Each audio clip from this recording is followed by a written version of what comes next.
నమస్తే, welcome to DTV news. మార్చి 6 నుండి 20 వరకు శ్రీ కొమ్మల లక్ష్మీ నరసింహస్వామి జాతర మహోత్సవాలు ఘనంగా నిర్వహిస్తున్నామని ఆలయ ఈవో అద్దంకి నాగేశ్వరరావు అన్నారు.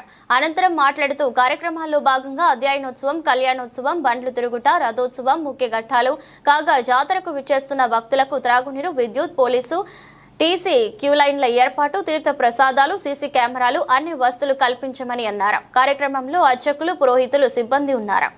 శ్రీ లక్ష్మీనరసింహస్వామి దేవస్థానం, గ్రామం కొమ్మాల, మండలం గీసుకొండ, వరంగల్ జిల్లా. మనకు 6వ తారీఖు 3వ నెల 2025 నుండి 6వ తారీఖు 4వ నెల 2025 వరకు ఈ యొక్క ఉత్సవాలు నిర్వహించడం జరుగుతుంది. అంతేకాకుండా మెయిన్గా మనకు బ్రహ్మోత్సవాలు వచ్చేసి 14/3/2025 నుండి 18/3/2025 వరకు ఈ 5 రోజుల కార్యక్రమాలు బ్రహ్మోత్సవాలు నిర్వహించడం జరుగుతుంది. మొన్న మనకు సోమవారం 10వ తారీఖు నాడు స్వామివారి కళ్యాణం కూడా జరగడం జరిగింది. స్వామివారి కళ్యాణానికి గౌరవ ఎమ్మెల్యే గారు శ్రీ రేవూరి ప్రకాష్ రెడ్డి గారు పట్టు వస్త్రాలు తేవడం జరిగింది. కాబట్టి ఈ యొక్క బ్రహ్మోత్సవాలకు కూడా మన స్థానిక ఎమ్మెల్యే గారి ఆదేశానుసారంగా మనకు వివిధ డిపార్ట్మెంట్ల కోఆర్డినేషన్స్ తోటి సమావేశం ఏర్పాటు చేయించి వారి యొక్క ఆదేశాల ప్రకారంగా ఆల్ డిపార్ట్మెంట్స్ అందరం కూడా ఈ యొక్క జాతర ఉత్సవాలు, బ్రహ్మోత్సవాలను మనం విజయవంతం చేయడానికి కూడా ముందుకు తీసుకెళ్తున్నాం. మనం దేవాదాయ శాఖ తరఫున అయితే భక్తులకు ఎలాంటి ఇబ్బందులు లేకుండా కూడా మనం క్యూ లైన్స్ ఏర్పాటు చేయడం జరిగింది, చలవ పందిలు ఏర్పాటు చేయడం జరిగింది, డ్రింకింగ్ వాటర్ కూడా ఏర్పాటు చేయడం జరిగింది. మనకి ఎందుకంటే భక్తులకు కూడా నిదానంగా దర్శనం జరిగే విధంగా కూడా అన్ని ఏర్పాట్లు చేయడం జరిగింది. మనం గతంలో పోల్చుకుంటే ఈ సంవత్సరం అత్యధికంగా మనం ఎలక్ట్రిసిటీ అంటే కరెంటు డెకరేషన్ కూడా బాగా చేయడం జరిగింది. అంతేకాకుండా మనం వివిధ శాఖల నుండి కూడా అంటే మనకు ముందుగా ఏంటంటే మనకు నిరంతరంగా ఉండే విధంగా విద్యుత్ శాఖ వారి సహకారాలు తీసుకోవడం జరుగుతుంది, హెల్త్ డిపార్ట్మెంట్ సహాయ సహకారాలు తీసుకోవడం జరుగుతుంది. భక్తులను వెంటనే గమ్యం చేర్చడానికి కూడా మనకు ఆర్టీసీ వారి యొక్క సహాయ సహకారాలు కూడా తీసుకోవడం జరుగుతుంది. మనకు RWS వారు నిరంతరంగా వాటర్ సప్లై చేయడానికి కూడా RWS వారి సహాయ సహకారాలు కూడా తీసుకోవడం జరుగుతుంది. R&B వారి సహాయ సహకారాలతోటి ఎక్కడైతే గుంతలు ఉంటాయో, మూల మలుపులు ఉంటాయో అక్కడ సూచన బోర్డులు ఏర్పాటు చేసేసి గుంతలు కూడా పూడ్చడం జరిగింది. అంతేకాకుండా మనకు ముఖ్యంగా ఈ యొక్క బ్రహ్మోత్సవాలకు ఇచ్చేస్తున్నటువంటి భక్తజనానికి ఎలాంటి అవాంఛనీయ సంఘటనలు జరగకుండా పోలీస్ బందోబస్తు కూడా ఏర్పాటు చేయడం జరిగింది. గతం కంటే ఈసారి 400 మందిని డిప్యూటీ చేసుకోవడం జరిగింది. కాబట్టి మనకు చుట్టుప్రక్కల కూడా సీసీ కెమెరాలు కూడా అమర్చడం జరిగింది.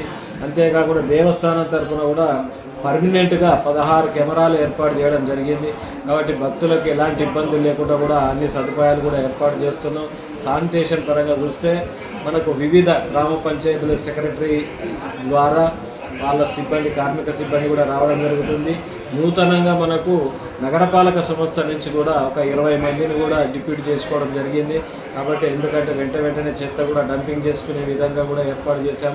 వీరందరి సహకారంతో మన MRO గారి కోఆర్డినేషన్లో ఈ యొక్క కార్యక్రమాలు ఆల్ డిపార్ట్మెంట్స్ వారి సహాయ సహకారాలతోటి నిర్వహించడం జరుగుతుంది. కాబట్టి భక్తులకు ఎలాంటి ఇబ్బంది లేకుండా అన్ని సదుపాయాలు కూడా ఏర్పాటు చేసినాం కాబట్టి ఈ సందర్భంగా తెలియజేస్తున్నాం.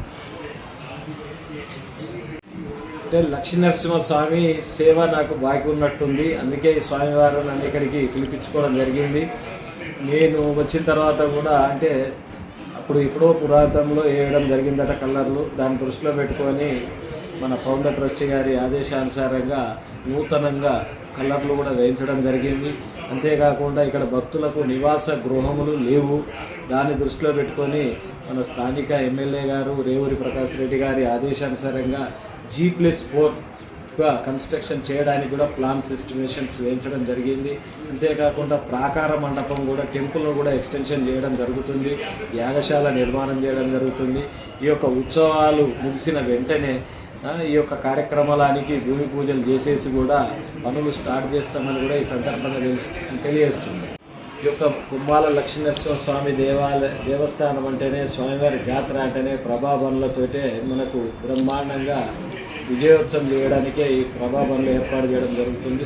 పురాణం నుండి కూడా ఈ రోజు వరకు కూడా అదే మాదిరిగా తిరగడం జరుగుతుంది. కాబట్టి కూడా వారికి అందరూ కూడా పోలీసు వారు సూచనలు చేయడం జరిగింది. వారి సూచనల ప్రకారంగానే ఈ యొక్క ప్రభాపంలో తిరగడానికి కూడా ఏర్పాట్లు చేయడం జరిగిందని కూడా ఈ సందర్భంగా తెలియజేస్తుంది. 18వ తారీఖు నాడు స్వామివారి రథోత్సవం ఉంటుంది. గతంలో కంటే ఈసారి అతి వైభవంగా చేద్దామని ఒక సంకల్పం, కోలాట బృందాలచే నృత్యాలు చేయించడం ప్రారంభిద్దామని అనుకోవడం జరుగుతుంది. దాన్ని దృష్టిలో పెట్టుకొని కూడా అన్ని ఏర్పాట్లు కూడా చేయడం జరిగింది. రథోత్సవం అంటే అతి వైభవంగా జరిగే విధంగా చేద్దామనుకుంటున్నాం. తిరుమల తిరుపతి దేవస్థానంలో ఎలాగైతే నిర్వహించారో అదే మాదిరిగా మన లక్ష్మీనరసింహ స్వామి ఉత్సవాలు కూడా అంత వైభవంగా చేయాలని ఒక సంకల్పంతో అర్చక స్వాములు కానీ మేము కానీ అందరం కూడా పూనుకోవడం జరిగింది. ఖచ్చితంగా అట్లాగే నిర్వహించడం జరుగుతుంది. నూతనంగా కూడా ప్రతి నెల ఒక కార్యక్రమం నిర్వహించాలనే సంకల్పంతో మా అర్చక స్వాముల కోరిక మేరకు నిర్వహించడం జరుగుతుంది. ఆ యొక్క వివరాలు కూడా అతి త్వరలో వెల్లడిస్తామని కూడా ఈ సందర్భంగా తెలియజేస్తున్నాం. 3 క్యూ లైన్స్ ఏర్పాటు చేయడం జరిగింది. ధర్మదర్శనం చూడండి, మన 50 రూపాయల క్యూ లైన్ ఒకటి ఉంది. అతి శీఘ్ర దర్శనం అని ఒకటి 3 లైన్లు ఏర్పాటు చేయడం జరిగింది.